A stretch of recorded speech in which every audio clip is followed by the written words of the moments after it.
Bienvenidos a las historias de Lilith.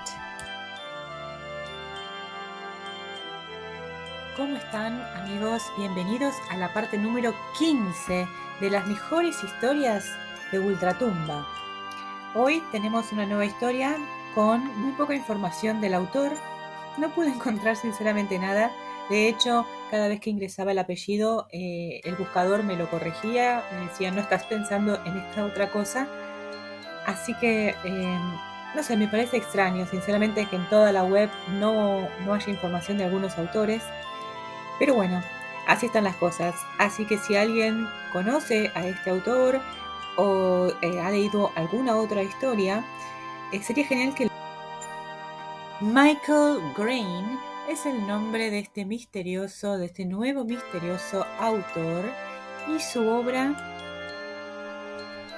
Las lechuzas.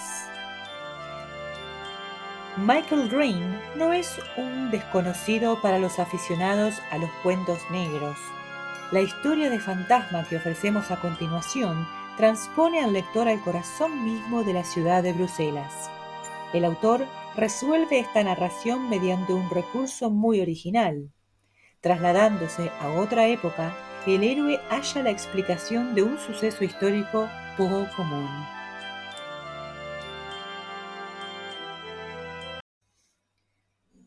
Antes de penetrar en el restaurante, Armand Minsart alzó el rostro, entornó los ojos y se preguntó a sí mismo si llovería. Nubes espesas rodaban por el cielo, semejantes a enormes vejigas llenas hasta el extremo de reventar. Era lógico esperar que reventaran de un momento a otro, gratificando a Bruselas con un fuerte aguacero.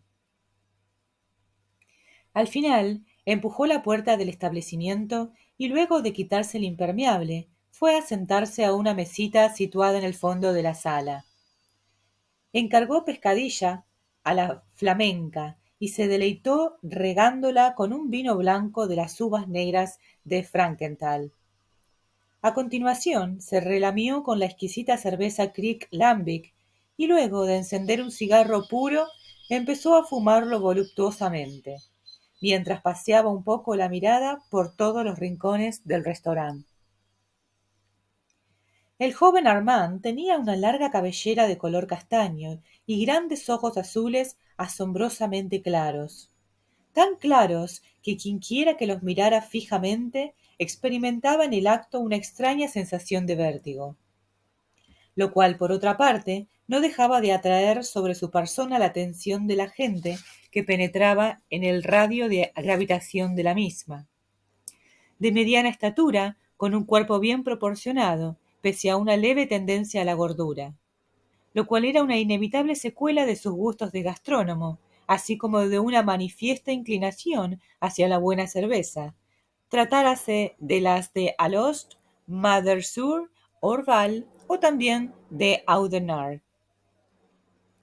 Empleado en la SNCB, la cual no podía menos que facilitarse por sus buenos servicios, Armand tenía todos los años a su disposición cierta cantidad de billetes gratuitos que no dejaba de utilizar.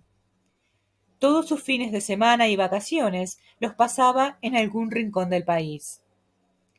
La semana anterior se hallaba en Damme, donde recordaba haber saboreado en las 3 jarras de plata una deliciosa anguila frita, acompañada por un exquisito vino rosado.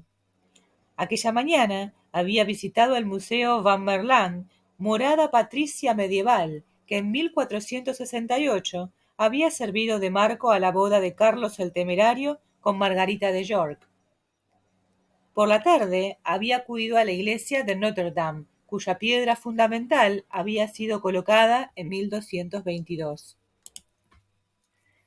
¿Cuántas cosas conocía Armand Missard? No es que hubiera conservado en la memoria todo lo que le habían machacado por aquellos tiempos en que gastaba los fondillos de sus pantalones sobre los bancos de la escuela, ni mucho menos. Todo lo que él sabía lo había visto con sus propios ojos. Esto es, con sus propios ojos.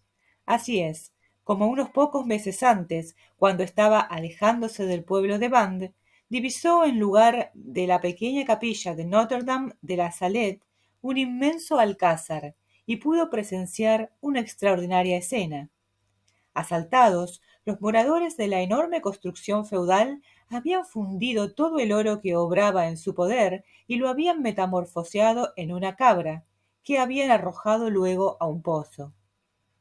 Según lo que se comentaba, un subterráneo comunicaba dicho pozo con el castillo, actualmente desaparecido, y podría hallarse el fabuloso animal en una misteriosa galería que nadie habría explorado hasta hoy. Pero Armand, que dudaba siempre de lo que veía, llegó a convencerse que todo esto no era en realidad más que fruto de su imaginación. ¿Acaso podía ser cierto? Vamos, él no estaba loco. Seguramente no lo estaba al extremo de dar crédito a las visiones que a veces oscurecían su cerebro. No, Armand Missart era un hombre razonable, que vivía en un mundo razonable con principios razonables. Algunas veces pensaba si existirían sobre la tierra seres semejantes a él, pero esto le parecía muy poco probable, aunque de cuando en cuando, en presencia de ciertas personas, se sentía impactado, lo cual le indicaba la existencia de cierta afinidad. Era entonces cuando tenía la tentación de abordar a esta persona, que también parecía interesarse por él, pero antes que hubiera podido dirigirle una sola palabra, su mente hacía tilit y recobraba entonces el equilibrio que le enseñara a conservar. Se alejaba lentamente, como si no hubiera ocurrido nada, sin... En vista de que había terminado su Crick Yambic y su cigarro puro, Armand reaccionó y se decidió a abandonar el restaurant, no sin antes lavarse las manos y refrescarse la cara. Caminó mucho tiempo por la ciudad. Al caer la noche, observó que estaba andando por una calle desierta, estrecha y oscura, de la cual nunca había oído hablar. Ahora bien, no conocía todo Bruselas. Durante el día había visitado varios museos, y entre ellos la Maison du Roi, la Casa del Rey, antiguo mercado del pan reconstruido en el siglo XIX.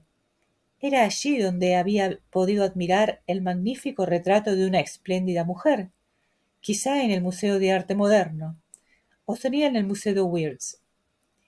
Sea lo que fuere, desde que reparara en este cuadro, se sentía cambiado, en cierto modo indiferente a todo.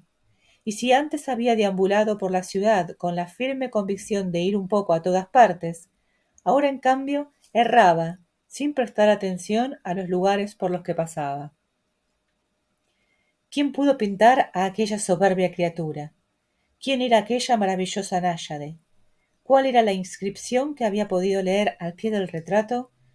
Recordaba perfectamente su nombre, Jean, pero era todo lo que su mente había retenido. Bah, tarde o temprano, sin duda, lo recordaría. Al llegar al final de la calle, se dio cuenta, que en realidad se hallaba en un callejón sin salida, volviéndose. No pudo evitar fruncir el ceño, al comprobar que ahora la oscuridad era completa. Se adivinaban más que se veían los contornos de las casas bajas, que parecían encogerse bajo el peso de las sombras. De repente, Armand sintió que palidecía. ¿Por qué no llegaba a distinguir las habituales luces de la ciudad? ¿Por qué no percibía el embotador ronroneo de los motores de los coches? La noche había formado una horrible telaraña que como una gigantesca mano se había cerrado sobre el barrio, en tanto que un silencio absoluto se había impuesto sobre todo el vecindario, vedando incluso a las piedras el derecho a expresar su terror. De pronto, una bandada de horrorosas lechuzas surgió, de no se sabe dónde, silbando diabólicamente al par que azotaban el aire con sus muñones. Oyó cómo se abatían sobre un techo y arañaban las tejas con sus ganchos retorcidos. Luego callaron y repelentes centinelas de un infernal ejército iniciaron la guardia, sombrías y taciturnas. La noche confería un aspecto terrorífico a aquel lugar. Procedente del oeste, sobrevoló el barrio una bandada de alegres pájaros que al divisar a sus siniestras hermanas desaparecieron, cabalgando sobre el viento del norte. Un cierzo brutal barrió la calle, haciendo revolotear las hojas amarillas cuyas líneas negras parecían expresar luto, y la amontonaba en el camino lluvioso. Armand se estremeció. Sus grandes ojos azules, desorbitados por el miedo que experimentaba, empezaron a escudriñar la oscuridad. Hubiera querido gritar. Sus labios temblaron, pero ningún sonido salió de su boca. Al fin lanzó una especie de gemido, un sollozo ahogado. Entonces comenzó a llorar, primero despacio, luego en forma cada vez más fuerte. Una risa histérica le desgarró pronto la garganta, esta última batiendo como la cangreja de un buque de 3 palos. Poco a poco acabó por calmarse. Con su mano temblorosa secó una lágrima que le había señalado la mejilla como una cuchillada. Respiró lentamente, profundamente. Vamos, ¿acaso había perdido la cabeza? ¿O es que su buen sentido natural le venía a faltar de repente? No era posible. No había logrado siempre alejar cualquier alucinación de su mente. Unos 15 días antes, en Bouvines, visitaba la casa del baile, cuyo labrado y aparejo de las piedras no tiene nada de ibérico, no obstante todo lo que puede decirse a este respecto, ya que fue el flamenco Wenceslas Koberger el arquitecto de aquella obra. Al alejarse de aquel bello edificio que databa del siglo XVI y XVII, había visto cómo las tropas españolas salían en defensa de la ciudad, que actualmente no representa más que una pequeña aldea incorporada a Dinant. Pero no le costó ningún esfuerzo hacer que esta nueva visión desapareciera. ¿Por qué motivo no podía actuar en la misma forma en este preciso momento? Pues no dudó de ello ni un solo momento. La calle entera, sumergida en la oscuridad, no podía ser más que un espejismo como tantos otros. Cerró los ojos e iba a concentrarse, a fin de hacer caer el velo oscuro que le rodeaba, cuando de pronto un grito desesperado desgarró el silencio. Esta vez, más sorprendido que asustado, alzó de nuevo los párpados. Aunque era extraña e inquietante, esta llamada emanaba de un ser humano, y a pesar de lo repentino del hecho y también de la bestialidad del aullido, esto le tranquilizó. Se interrogaba sobre la procedencia de este lamento desgarrador, cuando percibió unos extraños gorgorismos y jadeos, entrecortados por algunos reproches mascullados por una voz ronca. Escuchó un nuevo grito y Armand cayó, por fin, en la cuenta de que era una mujer quien lo había proferido. Vaciló durante unos segundos y luego, echando al olvido su reciente terror y no dejándose llevar más por su valor que por su valor, se lanzó directamente al lugar desde donde llegara el ruido ahogado de una lucha misteriosa. Pronto distinguió, retorciéndose en el húmedo empedrado de la acera, una oscura masa, dos siluetas imbricadas.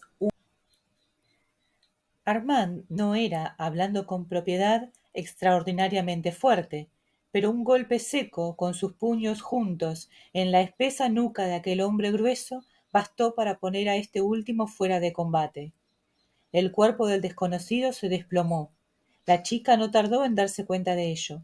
Permaneció inmóvil un instante para recobrar algo de aliento. A continuación, empujó brutalmente a su agresor, ahora inofensivo, y se puso en pie. Gracias, dijo, con una voz turbadora. De no haber intervenido usted, le habría matado con esto. Y sacó de su corpiño un pequeño estilete cuya hoja brillaba tenuemente en las tinieblas. Con gesto gracioso devolvió el puñal a su sitio. —¡Diablos! —exclamó Armand en un tono de fingido temor. Con esta arma no le habría costado trabajo mandarle ad patres. La chica lanzó una carcajada celestial. Tuvo la clara sensación de oír entrechocarse unos colgantes de cristal. En verdad, tiene usted con qué defenderse —adujo él a continuación—. Sin embargo, y a no ser que exista algún inconveniente, tendré mucho gusto en acompañarla hasta su casa.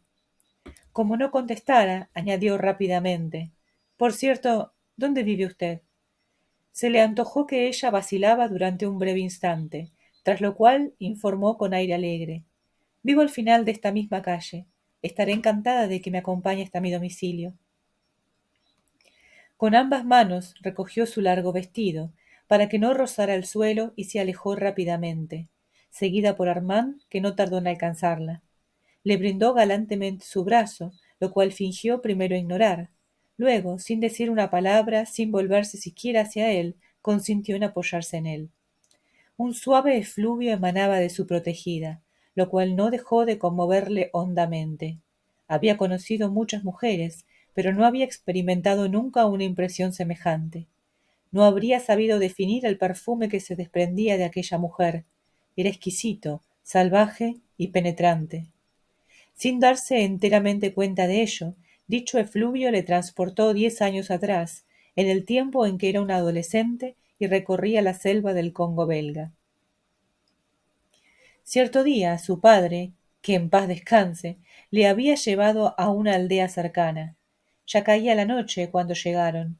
Enseguida el jefe había invitado a ambos a pernoctar en una de sus cabañas. Aproximadamente a la 1 de la madrugada, Armand, que no conseguía conciliar el sueño, se había vuelto a levantar. Un peso húmedo se había abatido sobre la aldea. Había salido y a continuación se había paseado por entre las escasas chozas del lugar. Habiendo llegado al límite de la pequeña localidad, se acercó a la orilla del río y se humedeció ligeramente el rostro con agua fresca. Estaba secándose la cara con su pañuelo gris cuando percibió a su izquierda el seco crujido de una ramilla en la cual su pie descansara. Se irguió rápidamente y se halló en presencia de la hija del jefe, la cual sonreía candorosamente. «Tú, calor», le dijo ella. «Oh, sí, yo calor», le contestó él tontamente. Haciendo caso omiso de la presencia del joven, se lanzó al agua. Armand quedó estupefacto y no reaccionó. Poco deseoso de seguir el ejemplo de la hermosa indígena, se había sentado en la orilla y se entretenía observando cómo nadaba. Pero cuando ella salió del agua y se acercó a él, entonces percibió aquel olor salvaje. Aquel olor. Claro, sí. Era exactamente el mismo perfume el que estaba respirando ahora. Sorprendido, Armand echó una breve mirada, a hurtadillas, a la chica que estaba acompañando a su casa. Lamentó amargamente que la calle no estuviera alumbrada, tal como hubiera debido estarlo. Entonces habría podido comprobar si ella era, en realidad, tan hermosa como se la estaba imaginando. Por cierto, ¿en qué calle se hallaban ahora? Estaba a punto de preguntárselo cuando ella se detuvo delante de un inmueble importante, cuya fachada, pese a que estuviera hundida en las tinieblas, le recordó por ciertos detalles la casa española de Bubbins. «Vivo aquí», manifestó en un grave tono de voz, a la vez que se volvía hacia él. Armand no contestó. Ella se encogió de hombros y añadió a continuación: «Después de todo, le debo la vida. Venga, le invito a tomar una taza de té». La pequeña puerta chirrió de modo extraño al abrirse para cederles el paso. Emprendieron la marcha por un estrecho y pedregoso sendero, a ambos lados del cual unos arriates de flores marchitas se ahogaban bajo enormes matas de hierbajos. Privada de su aldaba, la vieja puerta de roble carcomido colgaba en forma lamentable de sus herrumbrosos goznes. Al cerrarse pesadamente, emitió un crujido siniestro que repercutió en la oscura recepción. Cogidos de la mano, a fin de no perderse, treparon despacio por la escalera bamboleante, cuyos peldaños se movían uno tras el otro, bajo sus pasos que pretendían ser suaves. Por fin penetraron en una especie de salón donde imperaba un suave olor a lavanda. La joven encendió algunas candelas y antes que él pudiera contemplarla a su gusto, desapareció en la habitación adyacente, mientras exclamaba: «Mi vestido está espantosamente sucio. Voy a cambiarme y luego prepararé el té. Tome asiento». No obstante, el aura de irrealidad que se cernía sobre todas las cosas, pese a la impresión de ya vivido, Armand apenas sí se hizo rogar. Se sentó en un magnífico sillón Luis XIV, próximo a la ventana, y empezó a examinar el lugar donde acababa de entrar. Del otro lado de la mesa central, cuyas patas estaban magníficamente talladas, se erguía arrimada a la pared una consola con patas encorvadas, adornada con 3 candelabros de cincelada plata y rodeada de otros 2 sillones, cuyos respaldos y brazos acababan en partes curvas, de la misma manera que el que estaba ocupando ahora. A la derecha, frente a una espléndida chimenea a la romana, se hallaban asientos plegables y taburetes, así como cojines cuadrados destinados a las damas de condición humilde, pero que poseyeran títulos dignos de consideración. Las paredes estaban disimuladas por unas maravillosas colgaduras de lampote, bajo las cuales podía adivinarse algún soberbio entablado. Armand observó que su protegida no había cerrado bien la puerta de su cuarto. Intrigado, se puso en pie y, acercándose sigilosamente, echó una furtiva mirada al interior de la habitación contigua. Se asombró mucho al ver, cerca de un biombo de anchas dimensiones, un amplio y bajo lecho, dispuesto con gran pompa y cubierto con un imperial digno de una duquesa. Unas suntuosas sedas ocultaban la madera. No tuvo tiempo de ver más, excepto que había colocado el puñal en una cómoda de estilo de Buhl, en marquetería de ébano y concha.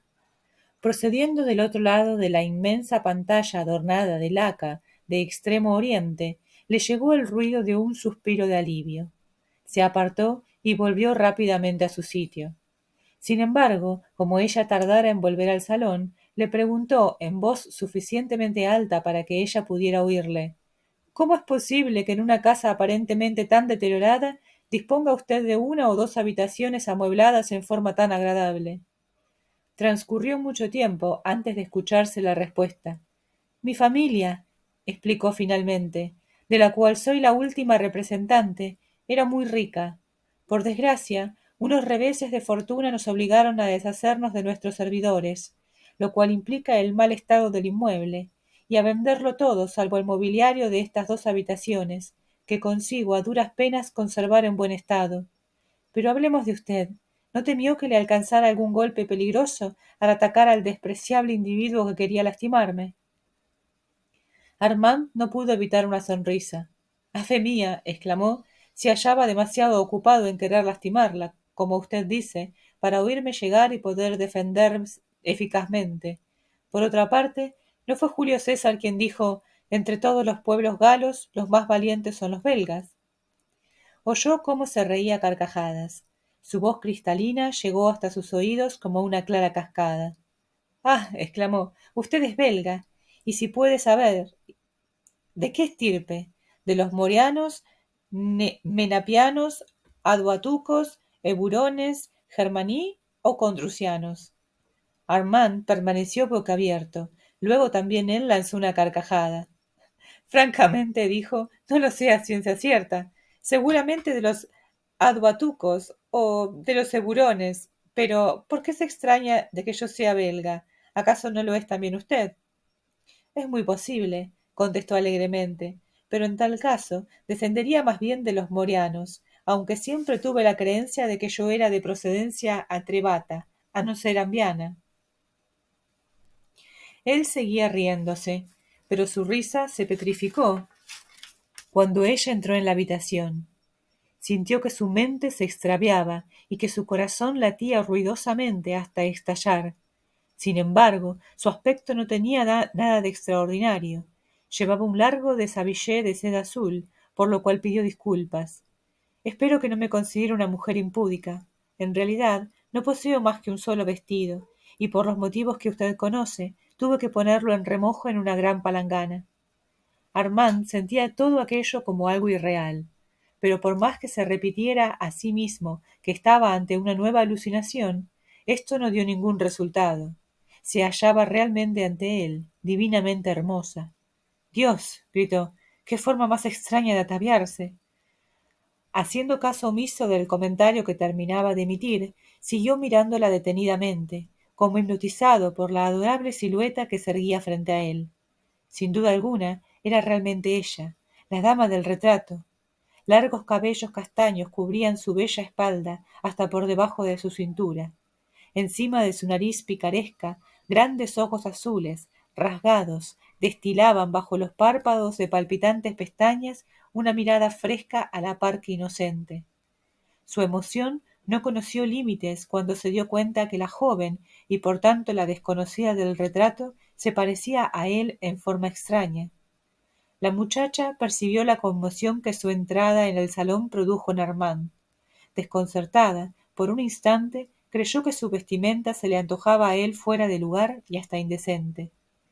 Olvidándose pronta y completamente del cuadro, y también de sí mismo, contempló a su protegida. Al no ver en ella más que a una mujer, y sólo una mujer, hundió la mirada en la suya, que también era extraordinariamente profunda. Cuando la abrazó, ella no pudo reprimir un leve quejido de temor. Se esforzó por librarse, y lo consiguió al empujar brutalmente a Armand, el cual, pasmado, vio cómo desaparecía en la habitación contigua. En ese momento pensó que ella iba a huir, y se abalanzó sobre la puerta, que cedió inmediatamente. Vaciló un instante al ver la joven en pie, cerca de la cama, armada con el estilete y algo inclinada hacia adelante, cual si fuera una tigresa pronta a saltar. Lentamente fue acercándose a ella, sin quitarle la vista de encima. Dio un grito de triunfo cuando, después de torcerle una muñeca, pudo nuevamente estrecharla entre sus brazos. Ella tropezó con el lujoso lecho. La sintió retorcerse desesperadamente y de pronto se quedó quieta y tranquila, como si hubiese tenido un súbito ataque de parálisis. Armand se quedó perplejo, pero pronto comprendió que el motivo por el cual permanecía tranquila era que la hoja traidora acababa de abrirle silenciosamente la garganta. Sus ojos desorbitados reflejaban su horror. Le acometió un ataque de hipo convulsivo al ver brotar la sangre que hacía gorgoteos. Sintió cómo tenía un último sobresalto y asimismo vio cómo se desvanecía. Estaba muerta. Fue entonces cuando una extraña sensación empezó a recorrer sus venas. Experimentaba la impresión de fundirse, de diluirse en la atmósfera. Sí, estaba deshaciéndose realmente. Y de repente, a la velocidad de un rayo, volvió a ver la inscripción que se hallaba al pie del retrato, en el Museo de Arte Antiguo. Jean Missart, llamada la Virgen, se suicidó en Bruselas en el año 1742. Junto a la joven, de vuelta a la eternidad, el cuerpo de Armand se tornó vaporoso. De él pronto no quedó más que un vago punteado, que durante el espacio de un instante todavía señaló su silueta. Al fin desapareció por completo. Había vuelto a la nada, que no abandonó nunca. Encima del inmenso lecho de gala, cubierto de un imperial digno de una duquesa, yacía la joven absolutamente sola, con su cuerpo alabastrino desconyuntado, y de entre sus pechos de color ambarino fluía un mar de sangre. Sus ojos azules, abiertos de par en par, reflejaban una horrible sorpresa, miraban fija e invariablemente al techo. Fuera, las lechuzas, todavía sobre el techo, empezaron nuevamente a silbar horrorosamente. Se agitaron suavemente y a continuación alzaron el vuelo. Pero en vez de desvanecerse en la noche impenetrable, comenzaron a dar vueltas encima de la vetusta mansión que gemía, azotada por un viento furioso. Una repentina borrasca se llevó sobre su ala desmelenada un paquete de hojas amarillas y podridas que acabó dejando en el umbral de la puerta de roble carcomido, cuya aldaba faltaba. Y así finaliza esta historia de fantasmas, de aparecidos, pero que tiene un toque especial, porque acá tenemos a un personaje principal que tiene visiones, que está acostumbrado a tener visiones, a pesar de ser una persona extremadamente racional. Este joven entonces puede convencerse a sí mismo de que todo es una ilusión, de que no puede ser, y continúa su vida. Pero esta vez se ha visto envuelto en un misterio que o ha tomado parte de su poder, digamos, entre comillas, para poder ver ciertas cosas, o bueno, no sé cómo lo han interpretado ustedes, pero no le ha permitido salir de la ilusión esta vez. ¿Qué les ha parecido la historia, oyentes, compañeros de historias? ¿Les ha gustado? ¿Alguna vez han tenido visiones? ¿Alguna vez han alucinado de alguna manera? Muchas veces vemos formas de animales, de personas en las sombras o por el costado del ojo, ¿verdad? Nos sobresaltamos un poco y después reímos al ver que es una piedra, un poco de ropa en el suelo, pero es cierto que tendemos a imaginar cosas cuando está oscuro, ¿verdad? Es a veces instintivo, diría yo. Si ustedes han tenido alucinaciones de alguna especie, cuéntenlas, comenten en los comentarios que queremos saber sobre eso. Así que espero les haya gustado la historia. Les agradezco por haber estado ahí presentes. Denle like si pueden, si no es mucho esfuerzo para ustedes. Y también suscríbanse para seguir teniendo notificaciones. Está muy buena porque a veces se hacen preguntas, se hacen encuestas y les van a salir en su teléfono para que ustedes no tengan que andar buscando nada. Además de recibir, las actualizaciones de las historias. Muchas gracias entonces. Mañana tenemos otra historia más de Ultratumba, así que no se la pierdan.